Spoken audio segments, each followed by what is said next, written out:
I'm Per Eriksson. So here we are in Sweden. We are at Artipelag, an art museum on the outskirts of the capital, Stockholm. There will be an exhibition called Signature Women, and it's about the heritage of the female art in Sweden. And we're together with the artist Åsa Jungelius here at her studio in Månsamåla. So Åsa, if you were to explain for somebody that never seen your art at all, what would you say? My work is very much related to what actually needs we have as a human, and it's like reflecting on maybe stereotype kind of ideas of what it is of being a man or a woman, or how we kind of defined nature or culture. I like mix or twist this to a new kind of reading of it. So my hope is to make like a new understanding on how we actually experience our material world. How did you get into art in the first place when you were young? Maybe there's two answers. I have no idea, or that I was in a way a very restless teenager, and I know that I didn't like the way that the world looked, like the look of things, and I was very sensitive for that, how the actually feeling were in different rooms and environments. So I thought maybe I should be a part of changing that. So what in art was the trigger, you think? There is something with art in general that there is like an extended language, and that's that you can describe things which is hard to describe with words. I see in my practice as an language, and how we are always in a dialogue with the material that we are surrounded with. No one can avoid that. But why did you become to be an artist in sculpture and glass and painting? Why not a musician or a writer? I think there is something with me and material. I find it, I wouldn't say easy, because of course I've been practiced a lot, but if you give me a piece of wood or clay or something, or a piece of leather, I can do something with it. So it's like I immediately understand how to express myself when it's a three-dimensional, and also the social aspect of it, how we interacting with the material is important. Then decided to become an artist, finding a school. How did you go about to do that? I mean, I started within the craft and learned to blow glass, and in a kind of early age when I was 17. And then because I was already into the material glass, I chose Konstfack in Stockholm. Then as a young student at the art school, trying to find your own language or your own inner voice. How did you do that?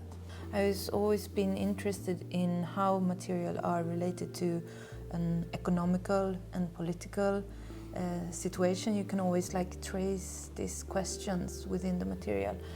I guess I've been always very feministic in my point of view, and even if I'm born in the 17s, I kind of have a lack of word of my gender as a subject, for example. So I did this sculpture, Snippan. So I think that was like a start when I, in a way, could connect my inner voice with the material and make it become one. And from there I kind of gradually been working with this subject. Design is the tool of solving everyday problems, whereas art deals with the big questions of life. And as you say, art can be very strong political statement. Do you see that there is a border between design and art in your work? I don't see it as a border, because I think in my practice I see it as one. Of course there is different contexts or different people that I work with, but for me all material can describe both a political and emotional expression. I don't work with a functional object.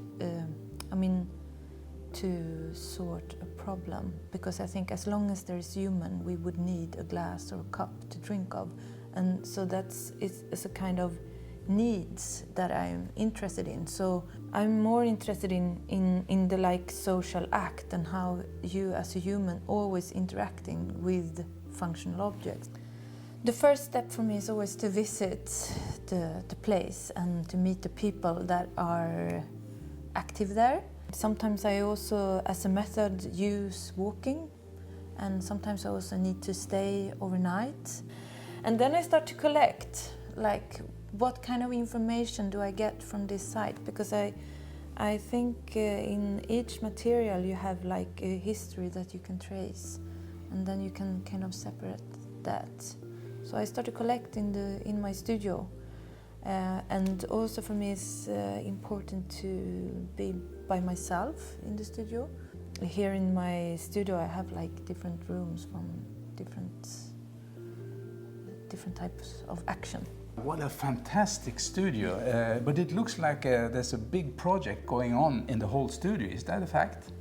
Yes, that's the fact. This is the studio that I only working with this commission for the subway station, the Seashell, and is work where I kind of look at this monumental whole that a station actually is, and it's a celebration to motherhood. So this part is called the Crystal Cave and is the escalator. And it's like a big kaleidoscope, so it's like we'll have the feeling of being inside a crystal. So to understand the different parts, this is the escalator and this is the platform. It looks super busy on the tables and on the floors and yeah, everywhere. I try to work on the tables, but I always end up being on the floor. So I mean, a lot of the stuff I make in paper models, and then they make it into digital models at the architecture office, Rundqvist. Mm. So this is the same as in that wooden box. So we have this V shape and the different kind of patterns, and because the room is covered in mirrors, it's like it doesn't end anywhere. So Åsa, tell me about this fantastic room. Is it another studio? Yes, this is another studio for like both putting sculptures together, but maybe in a little bit warmer and cleaner environment, and also planning project that will be made somewhere else and then another scale. So this is actually the model for the exhibition at Artipelag, the signature woman. So I'm kind of planning it here, but I will make it in the other studio. Tell me what's going on here. Is it an art piece or is it a project or what's happening here? Hopefully it will become an art piece one day, but at the moment it's just a pile of material. This is another part of your studio then. Is this also the hot studio or what's going on in this studio? Yeah, this is the more rougher workshop area where I used to make new sculptures in different kind of material, and I also sometimes I have my furnace on to have the hot glass. But this is wax that then will be cast later. I haven't really decided if it should be bronze or glass, but one of those material. And this will also be cast later. So for the moment I'm making this new series of sculptures in wax. This studio then, what is this kind of studio? And what is this? Is it one piece or is it different art objects going on at the same time? Yeah, this studio is like my workshop where I also have more tools and a rough area. And these are different pieces, and this is one of the snippa, and which I use to make this social act, the snip dip, this kind of bowl sculpture. And this piece is one of the assemblage. It's like a sunrise, And these are just bits and pieces that I'm collecting for some upcoming sculpture. If you were to define whether your art is feministic or not, or if it's political statements or not, what would you say? I mean, for me, it's so included in who I am as a person, and I am like longing for that day then we don't have to talk about feminism because we are all equal and no one is judged from what kind of gender they have. Like the pure feminism is when we don't have to talk about feminism, when we are equal. Do you think that there is a specific Swedish feminine art style? No. Now you have your fantastic studio here, or studios. You have interesting projects going on in different parts of the world. You're working together with the glass factory Kosta Boda. You're working on your own exhibitions. Where will you go from now? I don't know. I'm pretty occupied with like this subway station and the project in Shanghai and in Norrköping, where I'm making this new World Expo, but trying to find the answer on our future. So at the moment, that's project that will run for several years. If you were to give an advice to a young person that wants to become an artist like yourself, what would you say? I would say that you have to follow your own path, but also always put yourself in risky situations.